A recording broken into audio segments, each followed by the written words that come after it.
E um artigo novinho, novinho. Como o Brasil criou e mantém o maior sistema público de transplantes do mundo. É isso mesmo.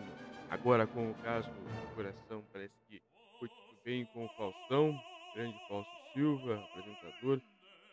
É, teve uma fila, tá tudo certo.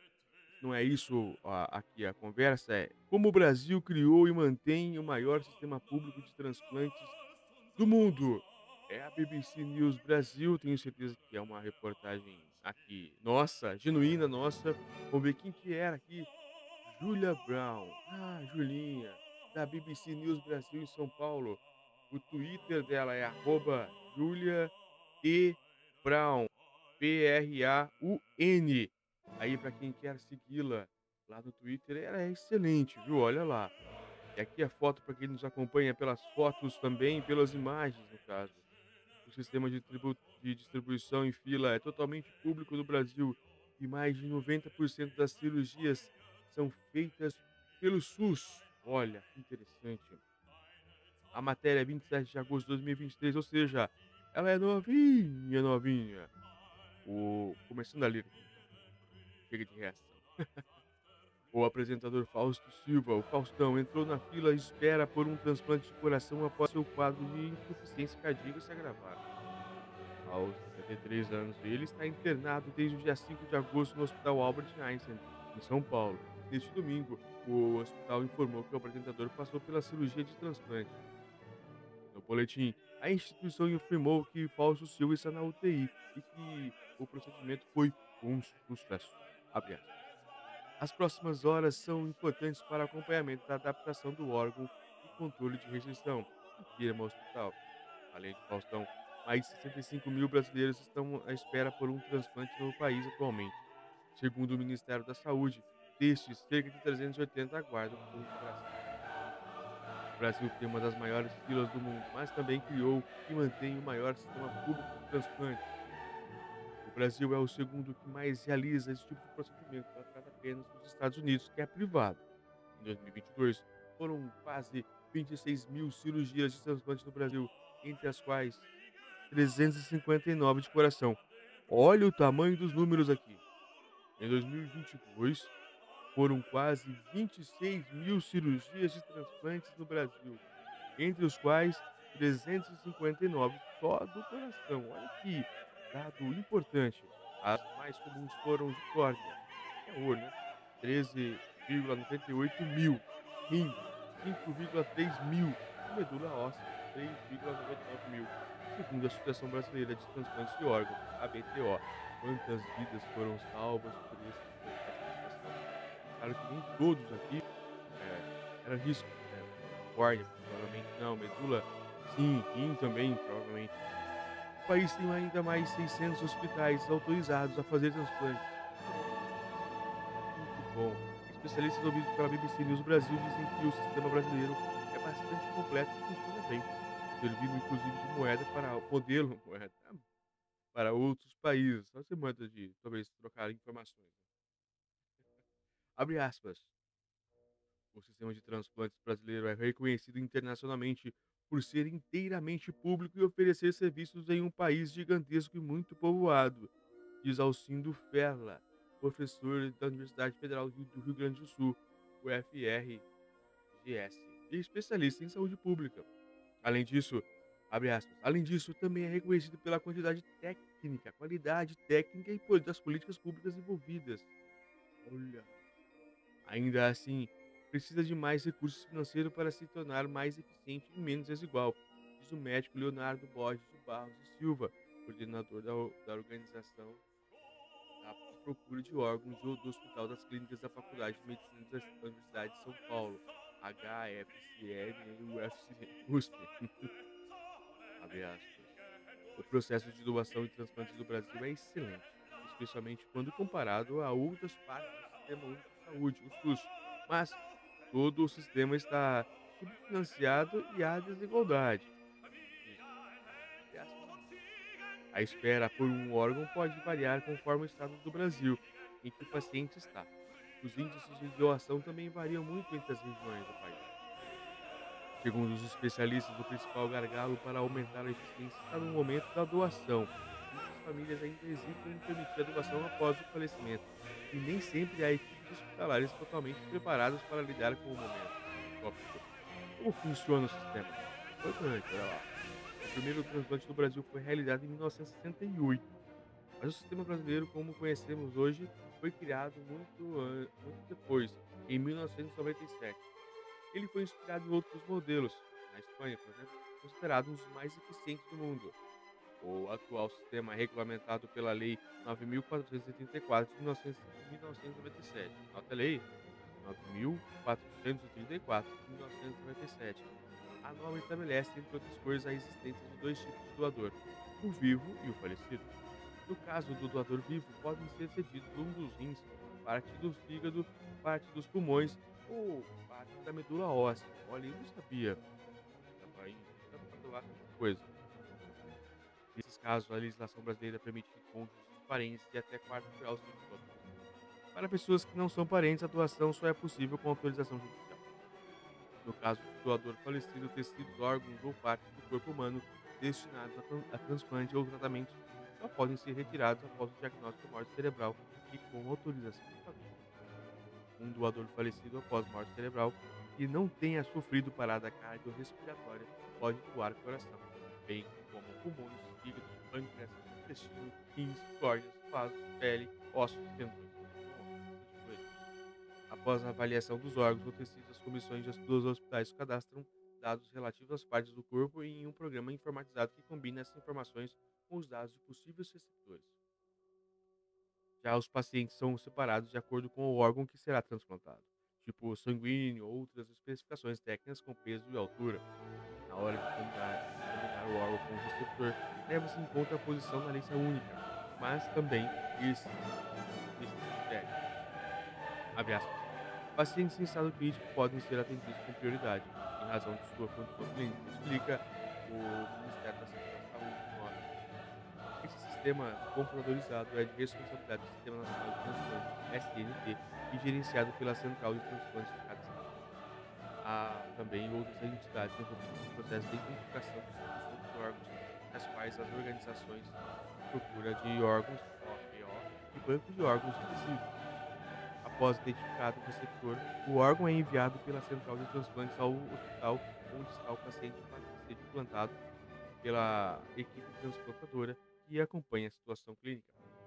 Em geral, esses processos não levam mais do que algumas horas e apesar da maioria das vezes o transplante ser realizado por terra, em casos mais urgentes pode ser usados helicópteros ou aviões. Olha, nesses casos há a colaboração da Força Aérea ou de companhias aéreas privadas que possuem convênio com o governo para transporte gratuito de equipes e órgãos em voos comerciais. Um coração pode demorar no máximo 4 horas para ser transplantado após a retirada do corpo do doador. Em contrapartida, um pulmão ou um fígado podem esperar até 6 horas. Pois é. Como o chefe da OPO do Hospital das Clínicas, Leonardo Bode de Barros e Silva, explica que há muitas etapas e pequenos entraves no processo que muitas vezes não são de conhecimento público. Abre aspas. A pessoa que se inscreveu há mais tempo para transplante vai estar no começo da fila, mas há outros critérios que incidem no processo, como compatibilidade. No caso do rim, se leva em consideração questões imunológicas, genéticas, por exemplo, tamanho, peso e altura do doador e o estado de saúde do receptor. Isso. Se o primeiro da fila está com Covid, por exemplo, ele não poderá receber o órgão, e o sistema vai buscar o próximo mais compatível. Os órgãos geralmente são destinados a receptores em uma mesma região, já que há pouco tempo para transporte. Mas Barro e Silva explica que por vezes há transportes entre estados. Existe casos de priorização nacional determinados pelo sistema, disso. Abre aspas. Mas também há casos de estados que não realizam alguns procedimentos, como transplante de coração, e a equipe de outra região precisa ir até lá para retirar o órgão e transportá-lo. Para Alcindo Ferla, um dos maiores triunfos do sistema brasileiro é a sua transparência e justiça. Nenhum médico ou autoridade pode decidir nada sozinho no processo, seja no momento da doação ou do transplante, disso. E fatores como condições econômicas tampouco importam. Todos têm de esperar sua vez, seguindo os mesmos critérios. Qualquer cidadão também pode acompanhar a lista única de espera e ter acesso aos critérios de prioridade pelo site do Nacional de Transplantes e ou das secretarias estaduais de saúde. Top. Custo e manutenção. O sistema de distribuição e organização da lista de espera é totalmente público no Brasil, e mais de 90% das cirurgias feitas pelo SUS. Os pacientes recebem toda assistência, incluindo exames preparatórios, cirurgias, acompanhamento e medicamentos pós-operatórios. A maioria dos planos privados de saúde não cobre esse tipo de tratamento, cujo custo pode variar de 4.000 a 70.000 reais. No caso do SUS, o financiamento vem do Ministério da Saúde e é gerenciado pela Coordenação Geral do Sistema Nacional de Transplantes, CGSNT, um órgão da pasta. Para este ano, o investimento previsto no sistema é de 1,3 bilhão, ante 1,06 bilhão gasto no ano passado, um aumento de 31%.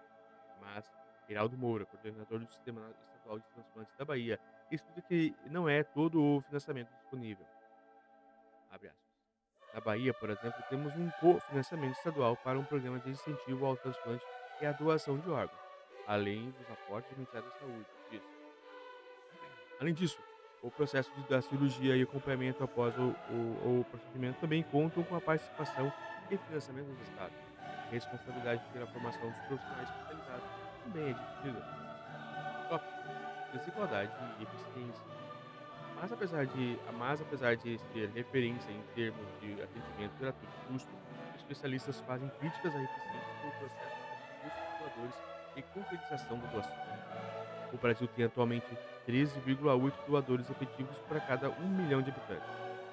Para efeito de comparação, os Estados Unidos e Espanha, os dois países com melhores índices, têm respectivamente 41,6 e 40,8 doadores efetivos para cada 1 milhão, segundo os dados mais recentes do Registro Internacional de Doação e Transplante de Órgãos.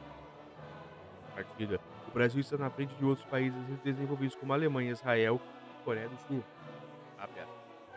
Precisamos melhorar em termos de financiamento, não só para o processo em si, mas também para a formação de profissionais mais especializados e para a produção de conhecimento e pesquisas científicas sobre o tema, diz Alcide UFR-ETS. Segundo o pesquisador, a população brasileira ainda não é tão envolvida com a doação de órgãos como os outros países, o que influencia muito no trabalho da fila de espera do país. Além disso, falta formação de profissionais de saúde preparados para lidar com as famílias de possíveis doadores em todo o território brasileiro. Disso. A mobilização da sociedade em torno desse tema é um fator importante. Criar uma cultura de doação entre a população e colocar o tema na agenda pública de debate. Abre aspas. A expectativa de algum familiar receber um órgão, se houver necessidade em algum momento, precisar ter como contrapartida a disponibilidade de fazer a doação e de se envolver mais disso. Aqui um gráfico do estudo número de doadores efetivos no mundo por milhão de habitantes em 2021, países selecionados. Estados Unidos, Espanha, Islândia, Portugal são os primeiros. O Brasil está lá para trás, 13,8 cada milhão. Analistas consultados pela BBC News Brasil afirmam ainda que, apesar de o sistema brasileiro ser totalmente público, a desigualdade regional ainda é uma realidade. Abre aspas. O Sistema Nacional de Transplantes é um reflexo da realidade do país. Os estados com menor IDH ou PIB per capita são os que têm mais dificuldade com a doação de transplantes. Também, diz Barros e Silva, do HCFMUSP. Os estados com maior número de transplantes por habitante são Paraná, São Paulo e Santa Catarina, segundo dados da ABTO. Já os com menor número são Roraima, Alagoas e Maranhão. Enquanto no Paraná foram realizados 40,4 transplantes por milhão de habitantes em 2022, em Rondônia a média foi de 2,2 procedimentos por milhão. Bastante diferença. O maior versus o mais eficiente. O maior sistema de transplantes do mundo atualmente é dos Estados Unidos. O país realizou mais de 42 mil procedimentos em 2022, segundo o governo americano. O sistema, porém, não é público. Em geral, o receptor do órgão ou seu convênio médico devem pagar pelo procedimento, enquanto a família do doador não é cobrada. Apesar de os Estados Unidos serem o país que mais realiza transplantes todos os anos, o modelo americano é bastante criticado internamente. Atualmente, 104 mil pessoas estão na lista de espera e 17 pessoas morrem todos os dias à espera de transplante, segundo a Rede Única para o Acompanhamento de Órgãos, uma organização ligada ao Departamento de Saúde controla o sistema. Críticos afirmam que a gestão da instituição não é eficaz e que pacientes pobres de minorias raciais são menos beneficiados pelo sistema. Já o sistema espanhol é considerado por especialistas como o mais eficiente. Os procedimentos são realizados pelo sistema público de saúde de forma gratuita. Mas diferente do Brasil, na Espanha todos os cidadãos pagam taxas periódicas de seguridade social que garantem seu acesso à saúde pública. Outro ponto que diferencia o sistema é a forma como as doações são conduzidas. Segundo a lei local, todo cidadão é um potencial doador. As famílias podem impedir a doação após o falecimento, mas pressupõe que qualquer espanhol que tiver morte encefálica e estiver em condições de saúde terá seus órgãos doados. No entanto, o governo diz que não é esse o modelo que garante o sucesso do sistema, mas sim as medidas de conscientização da população e desenvolvimento das técnicas usadas. Abre aspas. A Espanha é grande referência mundial para a formação de equipes específicas para entrevistas com familiares e possíveis doadores, diz Geraldo Moura. Mas, independentemente de qualquer coisa, o cidadão espanhol é pró-doação de órgãos. Esse tema já faz parte da cultura local, completa Paco Silva. Segundo especialistas, a implementação do modelo espanhol, que considera todo cidadão como doador, não necessariamente funcionaria no Brasil. O país, inclusive, testou por curto período de tempo um chamado consentimento presumido, segundo o qual os órgãos de uma pessoa falecida só não seriam doados caso houvesse uma manifestação clara da família. A regra foi determinada pela própria Lei 9.404 de 1997, mas alterada pelo governo federal por meio de uma medida provisória em 1998. Abre aspas. De nada adianta uma lei assim se não há diálogo com a população sobre verdadeiros propósitos e sobre a importância da doação, diz Alcindo Ferro. Abre aspas finalmente. Muitas pessoas acreditam que o corpo do ente falecido vai ser profanado ou têm crenças religiosas que as impedem de autorizar a doação. Essa falta de conhecimento do sistema e a falta de iniciativas engajadas para conversar com as famílias são os principais gargalos atualmente. Isso para recordar quem Júlia foi excelente. Parabéns a Júlia, parabéns a Davis pelos esclarecimentos. Tenho certeza que ilustrou muitas coisas aqui.